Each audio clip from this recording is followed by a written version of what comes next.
Hello friends, मेरा नाम है सरफराज अंसारी और आज हम स्टार्ट करने जा रहे हैं इस नए लेक्चर सीरीज़ इंडियन कॉन्स्टिट्यूशन का बच्चों। और हम बात करेंगे इंडियन कॉन्स्टिट्यूशन के एक विशेष सेगमेंट के बारे में जो भारत की जो संवैधानिक संस्थाएं होती है उनके बारे में हम बात करेंगे।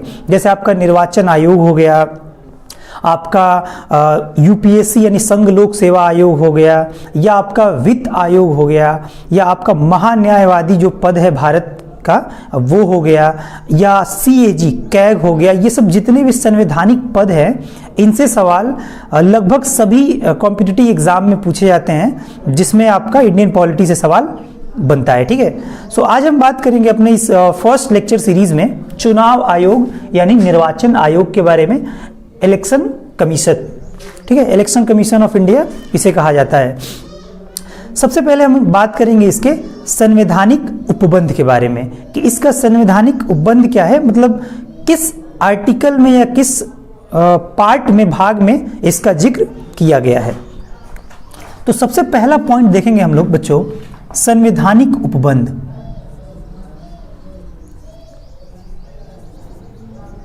संवैधानिक उपबंध, ठीक है। संवैधानिक उपबंध की अगर हम बात करें तो ये इंडियन कॉन्स्टिट्यूशन के भाग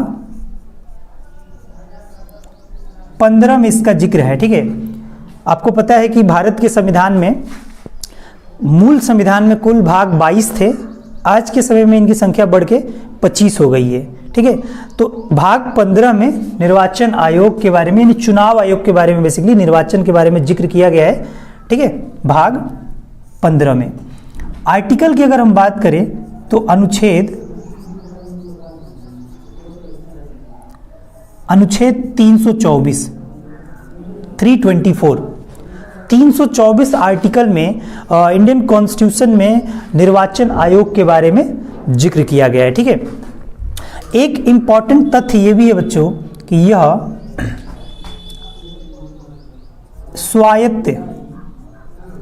स्वायत्त व स्वतंत्र निकाय है। स्वतंत्र निकाय है, ठीक है, स्वायत्त एवं स्वतंत्र निकाय।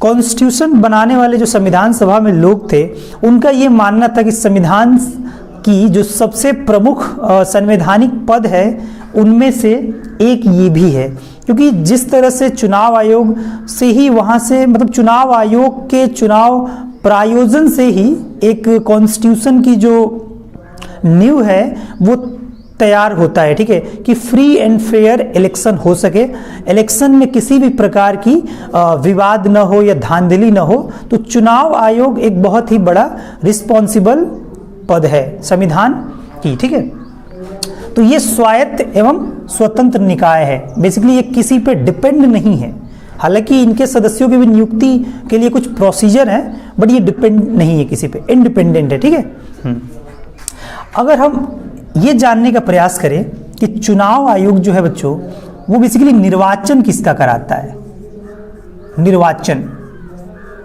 यानी ये चुनाव आयोग का गठन तो इसीलिए किया गया है कि जितने भी भारत में निर्वाचन हो उनका ये इलेक्शन कराए। ठीक है, तो इसमें सबसे पहले संसद के दोनों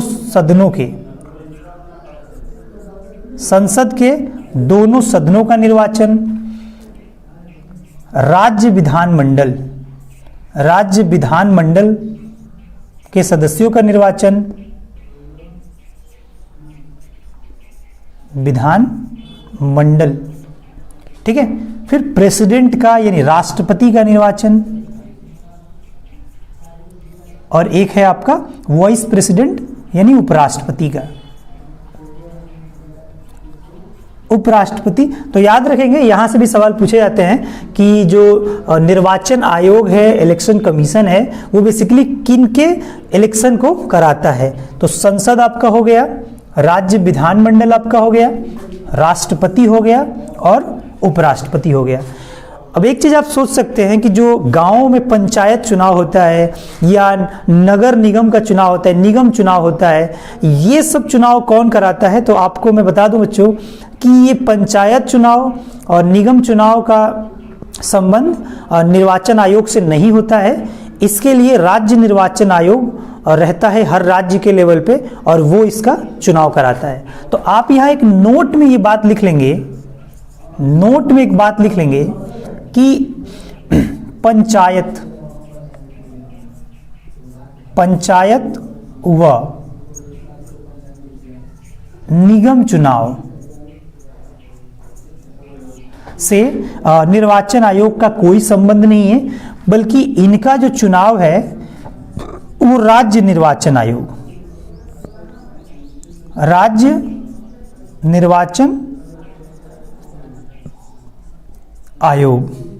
ये कराता है।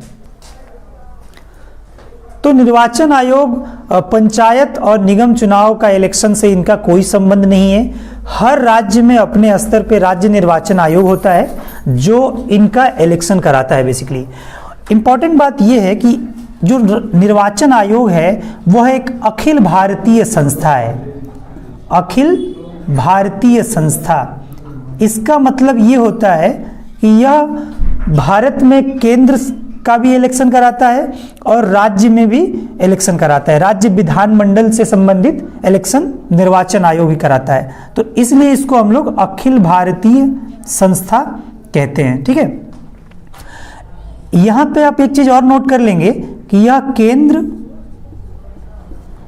व राज्य दोनों के लिए है। ठीक है, दोनों के लिए समान है। ठीक है ना, समान है मतलब राज्य में भी जो विधान सभा का चुनाव होता है वो चुनाव आपका निर्वाचन आयोग ही बेसिकली कराता है। ठीक है, तो दोनों के लिए क्या है, समान है। ठीक है ना। अब एक इंपॉर्टेंट बात यहाँ पे ये जानना है हमें कि आपको याद रखना है कि यहाँ आर्टिकल 324 में निर्वाचन आयोग की चर्चा की गई है भाग 15 में, और ये किन का इलेक्शन कराता है, तो संसद, राज्य विधानमंडल, राष्ट्रपति और उपराष्ट्रपति का। यहां से भी सवाल पूछ ले जाते हैं कि निर्वाचन आयोग इनमें से किसका चुनाव नहीं कराता है, तो पंचायत और निगम चुनाव का इलेक्शन निर्वाचन आयोग बच्चों नहीं कराता है। ठीक है, अब हम बात करेंगे निर्वाचन आयोग की संरचना के बारे में। बेसिकली कितने सदस्यों का ये संस्था होता है, तो हम संस्था के बारे में बात करेंगे, संरचना के बारे में बात करेंगे। निर्वाचन आयोग की संरचना देखिए, निर्वाचन आयोग की जो संरचना है ये समय समय पर बदलती गई। शुरुआत में 1950 के टाइम जब इस संस्था का गठन हुआ संविधान बनने के बाद, तो ये एक सदस्यीय संस्था थी क्योंकि उस समय जनसंख्या भी बहुत कम था। बट आगे चल के ये 2 सदस्यीय बना, फिर एक बार ये एक सदस्यीय संस्था के रूप में बना और बाद में ये अभी वर्तमान तक या वर्तमान में 3 सदस्यीय संस्था है, या आप इसको बहुसदस्यीय संस्था कह सकते हैं। तो निर्वाचन आयोग में होता यह है कि एक मुख्य चुनाव आयुक्त होता है, मुख्य चुनाव आयुक्त। क्लियर है, मुख्य चुनाव आयुक्त होता है, प्लस अन्य चुनाव आयुक्त होते हैं, अन्य चुनाव आयुक्त होते हैं। और मुख्य चुनाव आयुक्त को हम लोग बोलते हैं सीईसी, चीफ इलेक्शन कमीशन, और अन्य चुनाव आयुक्त को हम लोग ईसी बोल सकते हैं आप, इलेक्शन कमीशन। ठीक है, तो अब यहां समझने वाली बात यह है कि इन दोनों की नियुक्ति राष्ट्रपति द्वारा होती है। इन दोनों की जो नियुक्ति होती है राष्ट्रपति द्वारा, नियुक्ति राष्ट्रपति द्वारा। ठीक है, याद रखेंगे आप कि मुख्य चुनाव आयुक्त और अन्य चुनाव आयुक्त के सदस्यों की जो नियुक्ति होती है वो प्रेसिडेंट करता है। बट एक चीज यहां याद रखेंगे कि भले ही इन पदों की नियुक्ति राष्ट्रपति करते हैं, लेकिन जो निर्वाचन आयोग है वो राष्ट्रपति के प्रसाद पर्यंत पद नहीं है। यही पे आप लिख लेंगे कि यह जो पद है वह राष्ट्रपति के प्रसाद पर्यंत। इसका मतलब ये होता है कि राष्ट्रपति जब चाहें तब इन्हें हटा नहीं सकते। प्रसाद पर्यंत पद यह नहीं है, ठीक है ना। हालांकि इनको हटाने का एक प्रोसीजर दिया है, आगे हम बात करेंगे।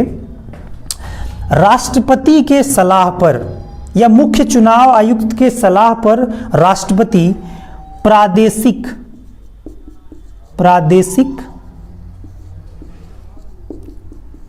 चुनाव आयुक्त का गठन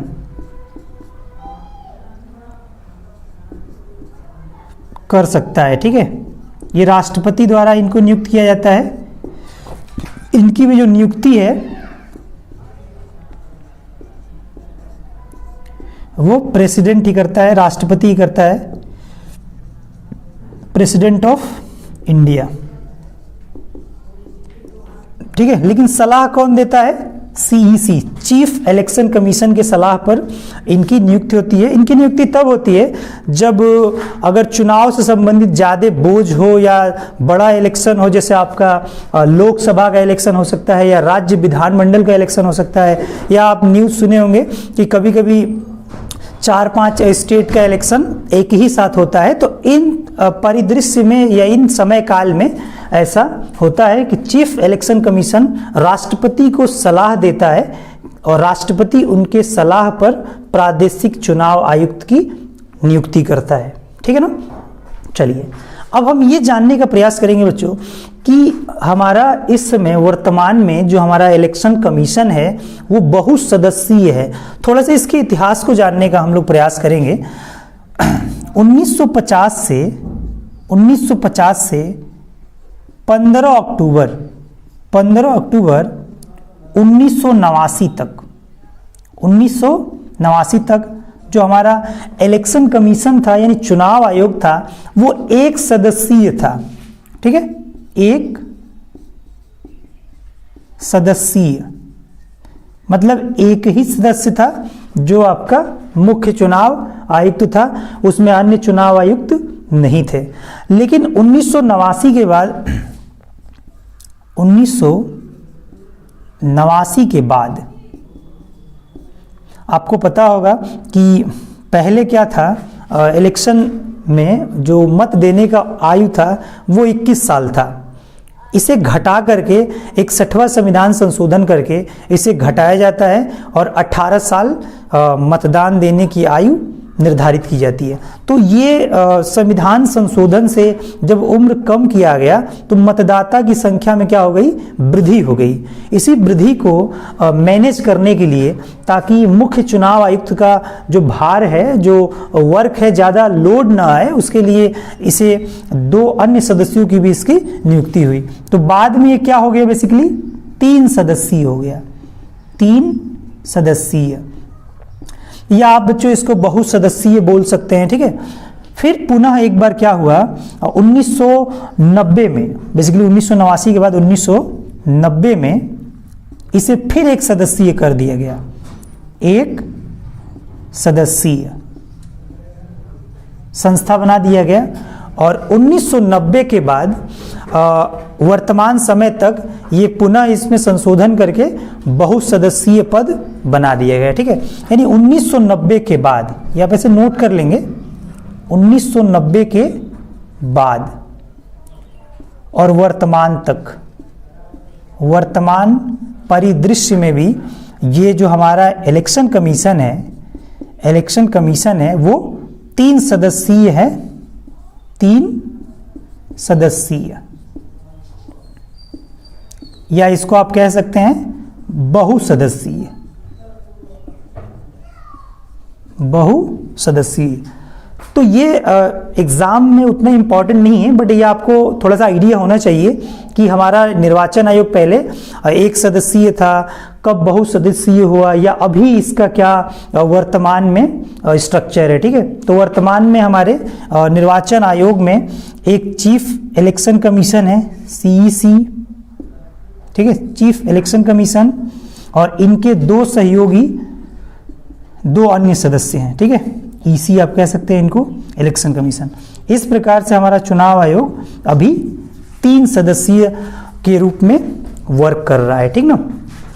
अब हम ये बात करेंगे कि सर दोनों की नियुक्ति यानी चीफ इलेक्शन कमीशन या अन्य चुनाव आयुक्त इलेक्शन कमीशन की नियुक्ति तो सर प्रेसिडेंट ही कर रहा है, बट इनके पावर में या सैलरी में या और भी कोई भत्ते में क्या डिफरेंस होता है, ठीक है। तो ये चीज मैं आपको समझाने का प्रयास कर रहा हूं कि जो हमारा मुख्य चुनाव आयुक्त है, मुख्य चुनाव आयुक्त,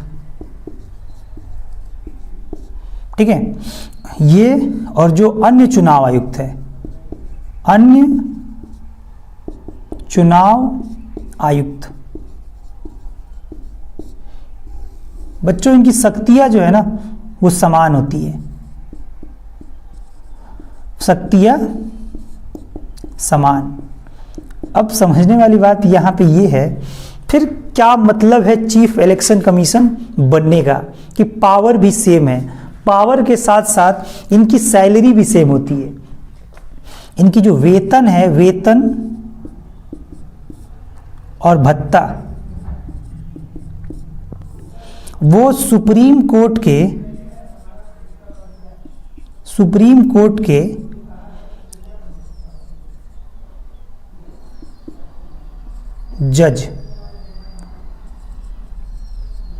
जज के समान, ठीक है। सुप्रीम कोर्ट के जो अन्य न्यायाधीश होते हैं उनके सैलरी के बेसिकली समान होता है चीफ इलेक्शन कमीशन और अन्य चुनाव आयुक्त, यानी मुख्य चुनाव आयुक्त और अन्य चुनाव आयुक्त की जो सैलरी होती है वो सुप्रीम कोर्ट के जज के समान, यानी सुप्रीम कोर्ट में मुख्य न्यायाधीश के समान नहीं, जो अन्य न्यायाधीश है उनके समान इनकी वेतन और भत्ता होती है।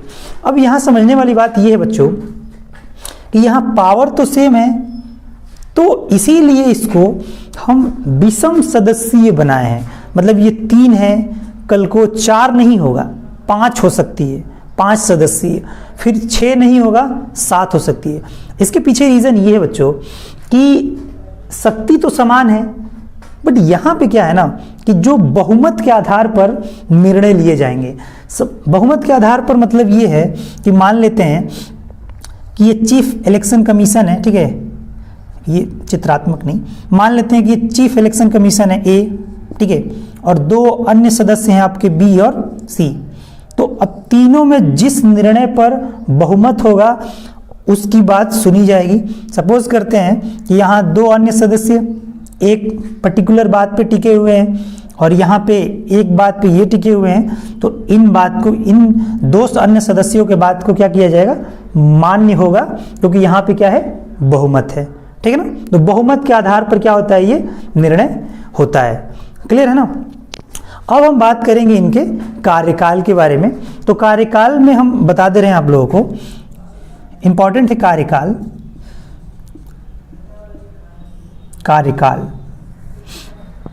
कार्यकाल में ये चीज याद रखिएगा बच्चों, जितने भी संवैधानिक पद है इनमें देखिए क्या है कि यही उम्र की सीमा होती है 6 वर्ष, या तो 6 वर्ष और नहीं तो अगर आपका कार्यकाल या तो 6 वर्ष तक आप पद पे रह सकते हैं या 65 वर्ष आयु तक, या 65 वर्ष आयु से पहले तक, ठीक है, या 65 वर्ष आयु तक। इसका मतलब क्या है सर, अगर किसी व्यक्ति की आयु 62 साल है और वह चीफ इलेक्शन कमीशन बन रहा है, ठीक है, या सदस्य बन रहा है, तो वह 3 साल में ही रिटायर हो जाएगा, क्योंकि 62 से 63, 64 और 65, क्योंकि इसमें कॉन्स्टिट्यूशन में साफ साफ लिखा गया है कि या तो 6 साल तक पद पे रहेगा या 65 वर्ष आयु तक। इसका मतलब ये है कि आप जो भी इनमें से पहले होगा उसके बेसिस पे आपका कार्यकाल तय होगा। सपोज करते हैं अगर कोई 64 साल की उम्र में चीफ इलेक्शन कमीशन बन रहा है, तो अब उसको तो 6 साल नहीं मिलेंगे ना, उसको 1 ही साल मिलेगा, क्योंकि 64 प्लस 1 साल कार्यकाल करे पद पे रहेगा तो 65 साल उम्र हो जाएगी। तो इनमें से ये वाला उसका पहले हो जाएगा, तो 6 साल उसे नहीं मिलेगा। ये चीज आप ध्यान रखेंगे। हालांकि वह अपने कार्यकाल से पहले त्याग पत्र भी दे सकता है, त्यागपत्र प्रेसिडेंट को, ठीक है। और अगर ऐसा लगे कि वह संविधान के अनुसार अपने पद पे नहीं रह रहा है या संविधान के अनुसार कार्य नहीं कर रहा है तो उसे हटाया भी जा सकता है, ठीक है, उसे हटाया भी जा सकता है, पद से हटाया भी जा सकता है। अभी जो हटाने की तरीका है वो आगे हम बात करेंगे, ठीक है, कि इनको कैसे हम हटा सकते हैं। चलिए अब बात करते हैं हम लोग बच्चों चुनाव आयोग की कि स्वतंत्रता क्या है। बेसिकली चुनाव आयोग यानी निर्वाचन आयोग की पद क्या है, राष्ट्रपति के प्रसाद पर्यंत नहीं है। हालांकि एक बात ध्यान देने वाली बात यह है कि राष्ट्रपति भले ही इसे नियुक्त करता है बट ये राष्ट्रपति के प्रसाद पर्यंत नहीं है। जैसे आपको एक एग्जांपल दे रहा हूं कि जो भारत के महान्यायवादी का पद है आर्टिकल 76 के तहत, उसकी नियुक्ति तो प्रेसिडेंट ही करता है बट वो राष्ट्रपति के प्रसाद पर्यंत पद माना जाता है या है भी, लेकिन निर्वाचन आयोग नहीं है ऐसा। इसके पीछे बड़ा रीज़न यही है कि निर्वाचन आयोग भारतीय संविधान की दृष्टि से सबसे बड़ा संवैधानिक पद है। जैसे कि आपका कैग है यानी CAG है, उसी प्रकार निर्वाचन आयोग ही है, ठीक ना। तो आइए हम देखते हैं इसकी स्वतंत्रता के बारे में। अगर हम बात करें इसकी स्वतंत्रता की तो पद से हटाना चीफ इलेक्शन कमीशन के लिए है, ठीक है, ये याद रखेंगे, चीफ इलेक्शन कमीशन के लिए यानी मुख्य चुनाव आयुक्त, मुख्य चुनाव आयुक्त को पद से हटाने के लिए जिस तरह से जिस विधि से सुप्रीम कोर्ट के अन्य न्यायाधीश को हटाया जाता है उसी तरह से हम चीफ इलेक्शन कमीशन को हटा सकते हैं। अब आगे हम डिस्कस करेंगे डिटेल में, जब सुप्रीम कोर्ट आपको पढ़ाएंगे तो ये प्रोसीजर बताएंगे। अभी तक के लिए आप याद रखेंगे बच्चों कि सुप्रीम कोर्ट के न्यायाधीश के समान इनकी हटाने की प्रक्रिया है। याद रखिएगा मुख्य चुनाव आयुक्त की, अन्य चुनाव आयुक्त हैं इनके लिए अलग प्रोसेस है, अभी हम डिस्कस करेंगे। यह पद राष्ट्रपति के प्रसाद पर्यंत पद नहीं है। राष्ट्रपति के प्रसाद पर्यंत से यह तात्पर्य है कि राष्ट्रपति जब चाहे तब मुख्य चुनाव आयुक्त को हटा नहीं सकते हैं, ठीक है ना, ये आप ध्यान रखेंगे। अलाभकारी परिवर्तन नहीं, जब मुख्य निर्वाचन आयोग या अन्य निर्वाचन आयोग के सदस्यों की जब नियुक्ति हो जाएगी, पद ग्रहण कर लेंगे, तो पद पर ग्रहण जब उनका हो जाएगा पद ग्रहण, उसके बीच में आप किसी भी प्रकार का वेतन या भत्ता या पावर अलाभकारी परिवर्तन है, मतलब आप परिवर्तन नहीं कर सकते बेसिकली, ठीक है। नेक्स्ट है अन्य निर्वाचन आयुक्त व प्रादेशिक निर्वाचन आयुक्त की नियुक्ति मुख्य चुनाव आयुक्त के सिफारिश पर किया जाता है, चाहे नियुक्ति हो और चाहे हटाना हो। ये भी ध्यान रखिएगा, अभी हम लोग बात किए हैं कि पावर तो इन तीनों का सेम होता है और बहुमत के आधार पर फैसला होता है, लेकिन यदि मुख्य चुनाव आयुक्त यह चाहता है कि अन्य चुनाव आयुक्त के किसी सदस्य को हटाना है तो यह राष्ट्रपति से सिफारिश कर सकता है। हालांकि यहाँ पे हमने लिख रखा है नियुक्ति के लिए ये राष्ट्रपति से सिफारिश करके इनकी नियुक्ति की जाती है, ठीक है, ये आप ध्यान रखेंगे। तो ये रहा इसकी स्वतंत्रता, निर्वाचन आयोग के पद की स्वतंत्रता बेसिकली। अब हम बात करेंगे कि बेसिकली निर्वाचन आयोग की पावर क्या है, शक्ति क्या है बेसिकली, ठीक है, या कार्य क्या है, तो आपको एक एक करके हम डिस्कस कर रहे हैं। पहला है परिसीमन आयोग के तहत संसद द्वारा बनाया गया अधिनियम। परिसीमन आयोग अधिनियम के तहत निर्वाचित क्षेत्र के लिए भूभाग का निर्धारण करना। अगर आप किसी भी स्टेट के किसी भी जिले में अगर आप होंगे तो आपका एक संसदीय क्षेत्र होगा कि आप इस संसद क्षेत्र में आते हैं, तो बच्चों उसका जो निर्धारण होता है वो इलेक्शन कमीशन करता है, ठीक है। तो ये उसका कार्य हो गया या पावर आप कह सकते हैं कि कोई भी अन्य संवैधानिक पद या कोई भी अन्य प्रकार का मंत्री या कोई भी कानून क्षेत्र का निर्धारण नहीं कर सकता है। ये पूरी तरह से पावर है निर्वाचन आयोग के, ठीक है। निर्वाचक नामावली तैयार करना।